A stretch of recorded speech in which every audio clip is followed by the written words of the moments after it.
So it's early 2026, and the dam is finally broken.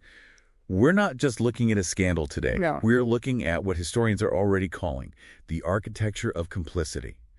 The DOJ just dropped 3.5 million pages of files, videos, images, all related to Jeffrey Epstein. It's a staggering amount of data. And just to be clear for everyone listening, our mission with this deep dive isn't to get lost in the tabloid gossip. Right. We want to understand the systemic failure. The Epstein Files Transparency Act of 2025. That's what forced these global institutions to finally show their hand. Exactly. The focus isn't who went to the island. It's who paid for the fuel to get there. I want to start with the money, specifically with JP Morgan Chase. The phrase that just leaped out at me from their internal documents was the wall of cash. That phrasing is everything. It's not a metaphor. Internal documents literally listed Epstein on a wall of cash, their list of top revenue generators. But the real smoking gun isn't what they found, it's what they didn't report. You're talking about the SARS. Yeah. The suspicious activity reports. Right. So from 2002 all the way to 2016, that's 14 years. A huge window. JPMC filed only 7 SARs on him. 7. For about $4.3 million. Which is, I mean, for a client moving his kind of money, it's basically nothing. But the timeline is what's so damning. Oh, absolutely. The moment he's arrested in 2019, the bank suddenly starts filing reports on suspicious transactions that surge by 300 times. It shows they knew what a suspicious transaction was the whole time. Executives like Mary Erdos, they were getting alerts about red flags, cash withdrawals, really strange charges. But he was on the wall of cash. Revenue over compliance. Revenue over compliance, until the reputational risk just got too toxic to ignore. Speaking of toxic, the fallout, it feels like there's this massive disconnect between what's happening in the U.S. versus in Europe. Here, it's a slow drip. Over there, the floor is just dropping out from under people. The contrast is night and day. In Europe, just being near him is ending careers. Peter Mandelson resigns as UK ambassador. Prince Andrew is forced out of the Royal Lodge. And what about in Norway? Ambassador Mona Juul. She resigned.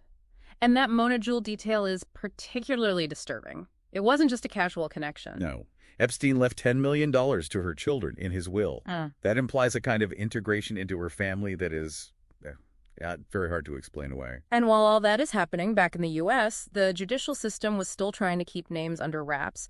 It actually took a kind of rogue move in Congress to get them out. February 10th. Yeah. You're talking about Representatives Ro Khanna and Thomas Massie. Exactly. They used their speech and debate privileges right on the House floor to read redacted names into the official record. They bypassed the courts. And these weren't small fish.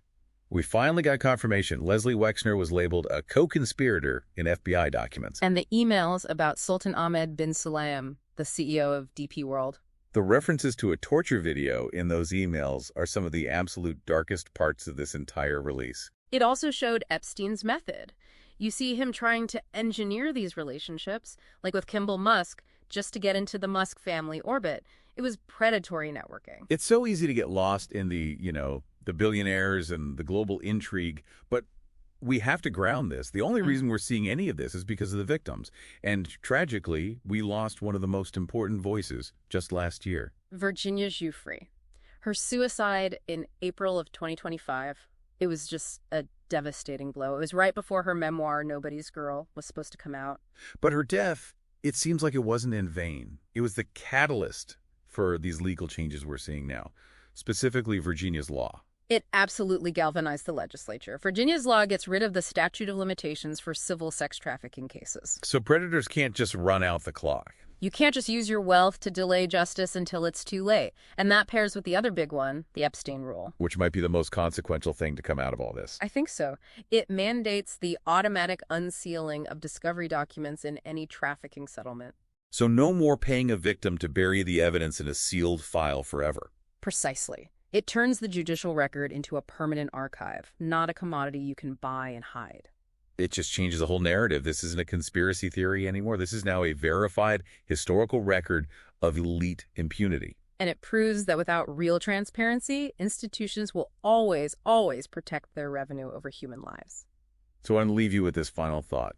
If this Epstein rule becomes a standard, just think about the archives of other major banks, governments, corporations. How many other hidden histories are just sitting there right now in sealed settlement files, just waiting for someone to break the seal? Thanks for listening.